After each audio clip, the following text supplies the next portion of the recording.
Bat হাতে বাজে সময় পার করছেন বাবর আজম, যার জন্য সমালোচনায়ও পড়তে হচ্ছে পাকিস্তানের সাবেক এই অধিনায়ককে। সেই সমালোচনায় এবার কিছুটা হলেও পানি ঢালতে পেরেছেন বাবর। পাকিস্তানের ঘরোয়া ওয়ানডে টুর্নামেন্টে করেছেন দুর্দান্ত এক সেঞ্চুরি। সব মিলিয়ে মাত্র 100 বলে করেছেন 104 রান।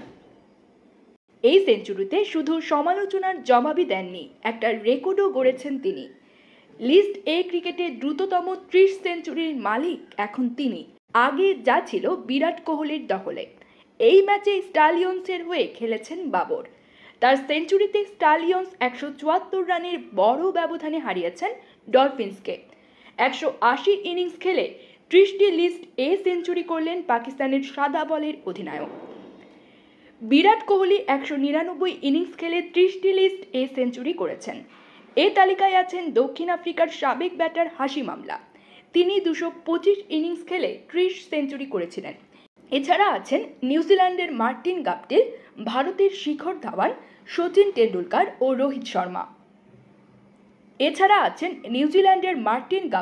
259 ইনিংস, ভারতের শিখর ধাওয়ান 262 ইনিংস, সচিন টেন্ডুলকার 267 ইনিংস ও রোহিত শর্মা 275 ইনিংস।